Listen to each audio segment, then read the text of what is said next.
këngë me bollok, videoklipe të shumta, mbrëmje e koncerte muzikore sa të duash. Shpenzimet e këngëtarëve tanë kanë shumë marramense. E në anën tjetër, edhe fitimet janë të po të njëjtit nivel. Materiali i cili do të ndiqni në vazhdim ka të bëjë se sa shumë kanë fituar këngëtarët tanë gjatë verës.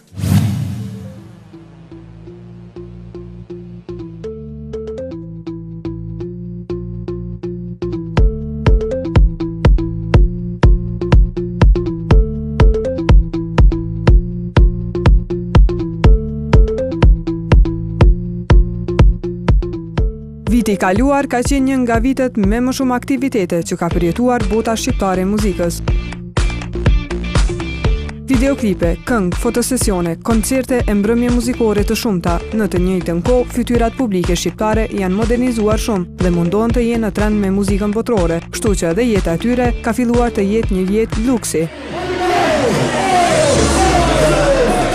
Ky vit nuk mund të konsiderohet as pak si periudhë krize për disa nga këngëtarët MNZ, madje fitimet e tyre gjatë stinës së verës për të kënduar në klube vazhdojnë të jenë të larta. Bregdeti shqiptar ishte pushtuar, është një sezon bujar, madje aq fitim prurës, sa gati pjesa më e madhe këngëtarëve kanë anuluar të gjitha koncertet jashtë vendit dhe kanë preferuar që të argëtojnë shqiptarët dhe të huaj që gjenden në pushime pranë Jonit dhe Adriatikut. Por nuk është vetëm Bregdeti, argëtim gjen edhe në qytetet tona. Janë ato pubet që çdo mbrëmje dëgjohen këngë ritmike, argëtuese, moderne e deri tek ajo popullore. Këngëtarët të cilët kanë qenë më aktiv kanë qenë pikërisht këta që kanë pasur klipe më kualitative dhe më urbane në një farë forme, sepse vetë menaxherët e klubeve tashmë kanë zgjedhur ata që i konvenojnë dhe ata që tërheqin shtresën të cilët shkojnë branzhin, të cilët shkojnë në klubet e tyre. Dhe këtu dua të cek që ka qenë Tuna, Elvana, Adrian Bujupi, Genta deri diku dhe rikthimi i Adelinës që është përfolur shumë.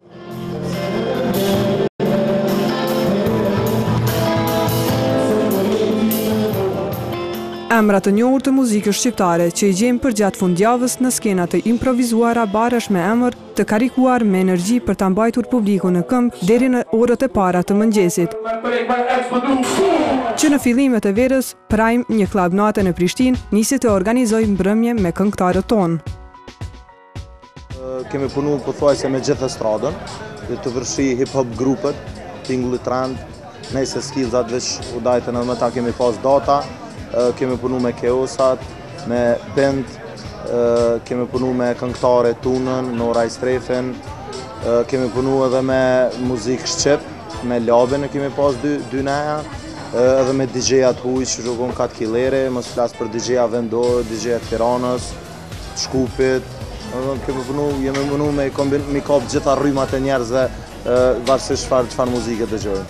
Si vjetë është ngjallur tregu i klubeve, nuk kemi parë më këngëtarë të ftuar në për vende të vogla, në për pishina, si vjetë është rikthyer tendenca për të kënduar në klube dhe kjo ka ndodhur pikërisht me këngëtarët më të mëdhenj dhe me ata që kanë synuar tregun evropian në një farë forme. Për shembull, Adrian Bujupi, Genda Ismaili, Noizi, Elvana Gjata e Tuna dhe këngëtarë të tillë të cilët kanë një nivel dhe një reputacion tek publiku, janë rikthyer tregut.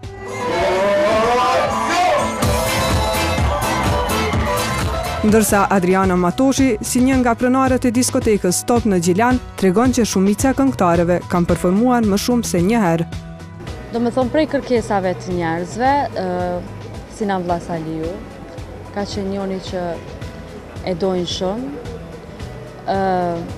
Genta, Meda, Nora, Dafina, shumica këngëtarëve do me thonë, jonë konë ka 2 herë, 4 herë se i dojnë shumë.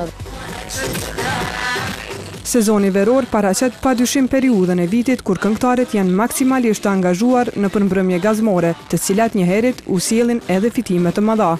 Secili këngëtar varësisht prej çfarë ka bërë ose varësisht çysh është aktual në treg, e ka edhe çmimin. Çmimet varësisht janë sill prej 1.000 euro deri në 4.000 euro, 5.000 euro ka pas asaj këngëtar që na kanë lyp edhe 5.000 euro sa që ne si kemi marrë ata, po ka pas asaj që kanë lyp.